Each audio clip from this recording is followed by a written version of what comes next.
Değerli izleyicilerimiz, maceramız devam ediyor. Şimdi farklı bir bölgeye gideceğiz. Tahtalı Karadut Köyü'nün imamı Reşit Bey, Reşit hocamız bizleri başka bir yere götürecek. Şundan bahsedeceğim şimdi. Bu ağaç kökü meyan ağacına benzer. Dış kabuğunu ve bu beyaz kabuğunu soyup iç sarı görünen kısmı kurutup demleyip çay yapılıyormuş. Kıpkırmızı bir çay oluyormuş bundan.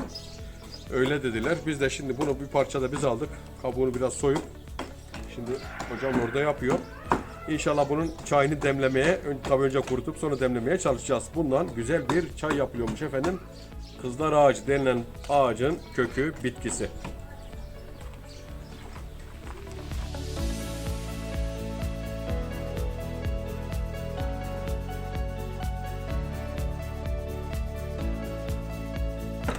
Bunu bu şekilde kenar beyaz kısmını soyuyoruz.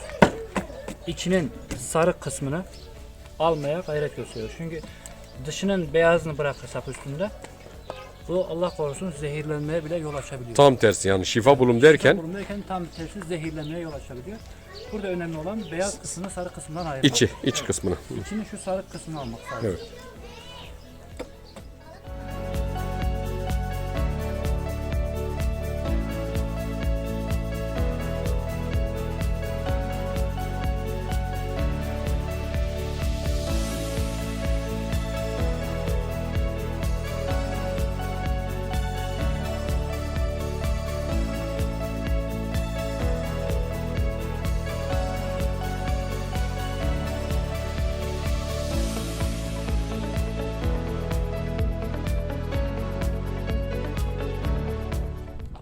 Değerli izleyicilerimiz, Kilis topraklarındayız. Az önce Gaziantep'teydik. Şimdi Kilis topraklarındayız. Arada 10-15 kilometre mesafe vardı.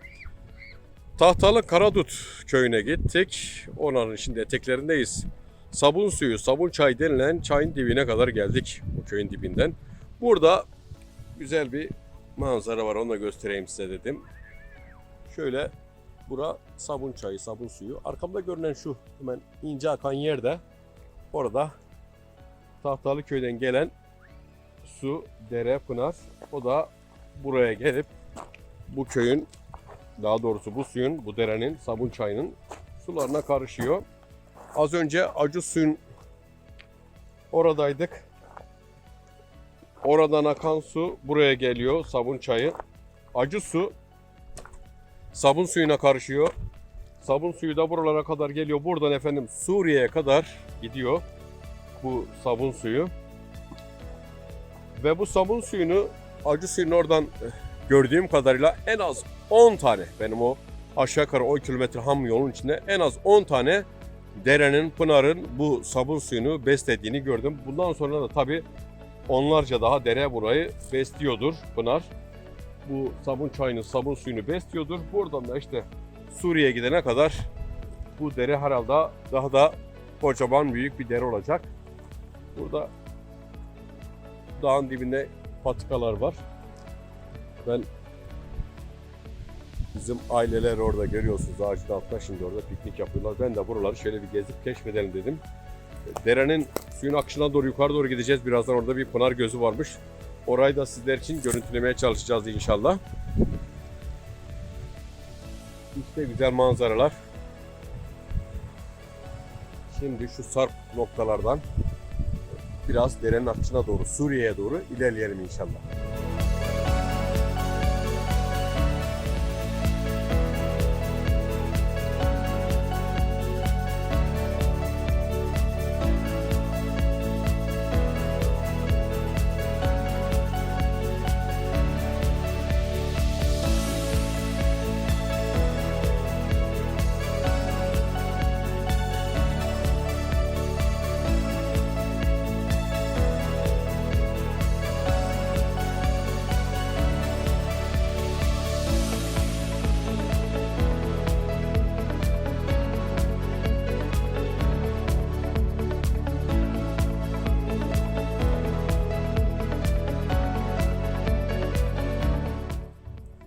Sabun çayının dibine kadar geldik. Böyle akıp gidiyor. Tabii bayağı gitmek lazım. neler bekliyor bizi orada bilmiyoruz ama orada arkadaşlarımız, köyümüzün imamı ve ailelerimiz oradalar. Yemek hazırlıyorlar. Yemek hazırlanırken de ben biraz etrafı Kolançay'dayım, gezeyim dedim. Birazdan derenin yukarısına gideceğiz. Burada güzel böyle bir kumsal oluşmuş. Görüyorsunuz kumları. Burada güzel böyle dinlenme alanı olmuş ama ağaçlar pek yok. 2 tane orada söğüt ağacı var. Bir tane bizim oturduğumuz yerde vardı. Aşağılarda da var tabii, yerin akışına doğru. Burada güzel bir piknik yapılabilir. Tabii bahar aylarında, yaz ayında biraz sıcak olur burası. Buradan bir iki detay görüntü aldıktan sonra yemek yemeye gidelim inşallah.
Değerli izleyicilerimiz, Kilis'te, Tahtalıköy'de maceramız devam ediyor. Sabun çayı, sabun suyu kenarından böyle çoban ve yaylan sürünün eşliğinde sudan yukarıya doğru, suyun geldiği tarafa doğru ilerliyoruz. Tahtalıköy'ün imamıyla birlikte hocamız bize rehberlik yapıyor burada. Orada küçük bir pınar varmış. Gelmişken o pınarı da görelim dedik. Sonrasında eve doğru dönüşe geçeceğiz. Tabi az önce de yemeklerimizi de yedik bir güzel afiyetle. Bu derede, bu suda yakalanmış balıklarla karnımızı doyurduk inşallah. Şimdi o pınarın olduğu bölgeye, yere doğru gidiyoruz inşallah.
Değerli izleyicilerimiz, maceramız devam ediyor.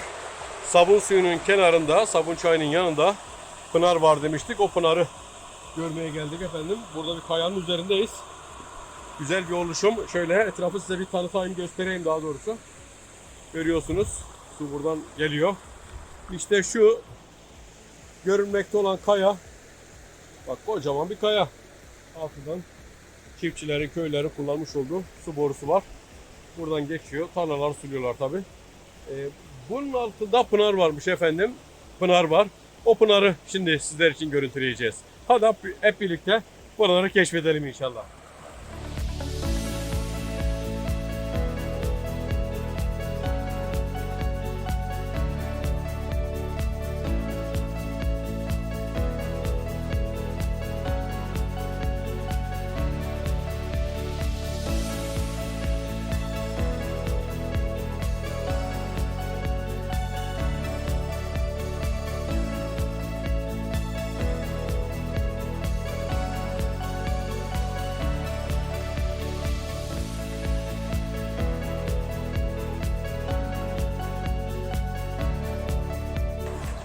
Evet.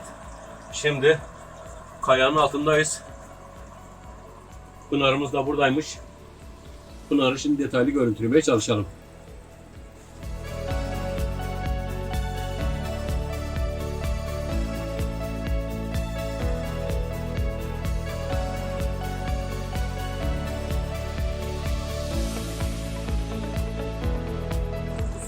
Bu su farklı yerden gelen bir su. Sabun suya karışmıyor. Yani attıktan sonra karışıyor. Fakat yukarıdan bir şekilde birleşmeden gelen ayrı bir su. Bağımsız bir pınar yani. Bağımsız. Suya çok yakın bir yerde su yüzeyinde, toprak yüzeyine çıkıyor. Ve çıktığı yerde kocaman, belki 40-50 tonluk, belki daha fazla bir kayanın altında suyun kenarından çıkıyor. Yani burası dışarının sıcaklığına göre bir 7-8 derece serinlikte dışarıya göre, fakat buraya serinlikte sadece bir kayanın altında olması ve buradan serin, soğuk bir göl suyunun çıkmış olmasıdır. Evet. Köylüler gelip buradan vatandaşlar istifade ediyor. Burada arazide çalışanlar, tarlada Sabun suyunu çalışanlar, içemiyor ama burada gelip bu akan sudan, yani balık falan yaşadığından dolayı, kurbağa, balık suyla yaşadığından dolayı suyu içilmiyor, fakat burada suyun kenarında çok güzel, temiz, soğuk içilen bir suyumuz var. şimdi bir de bu suyun tadına bakalım. Bakalım. Acı suyu içmiştik. Bir de bu suyun tadına bakalım. Bakalım bu su bize nasıl bir tat verecek.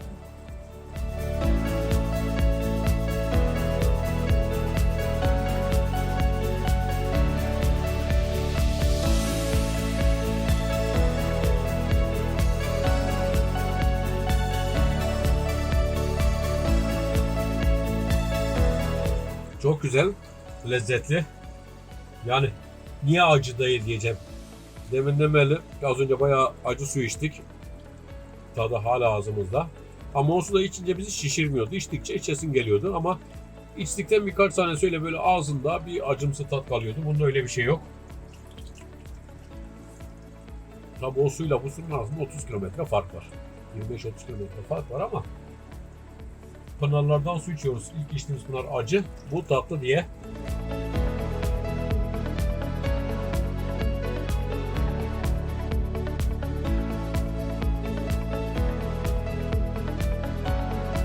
Güzel bir su, güzel bir pınar, çok farklı bir pınar. Bugün farklı pınarları gördük, keşfettik. Şimdi birazdan buranın da etrafını biraz detaylı çekelim. Sonrasında dönüşe geçelim inşallah.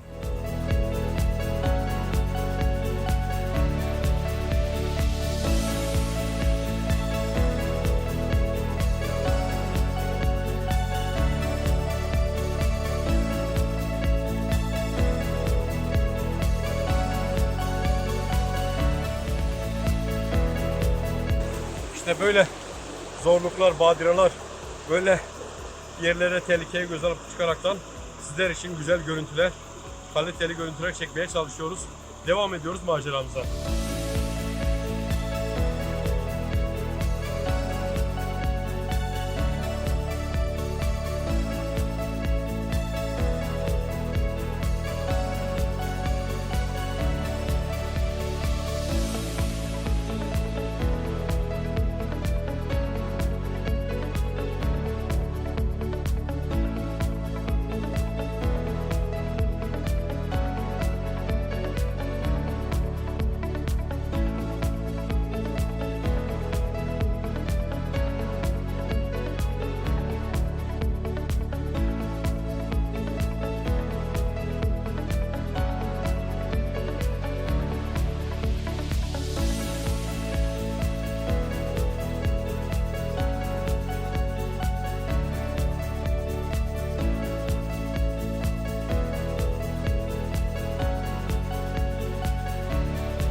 Değerli izleyicilerimiz, kıymetli Rehber TV izleyicileri, bu haftada bir programın, Doğa ve İnsan programının daha sonuna geldik.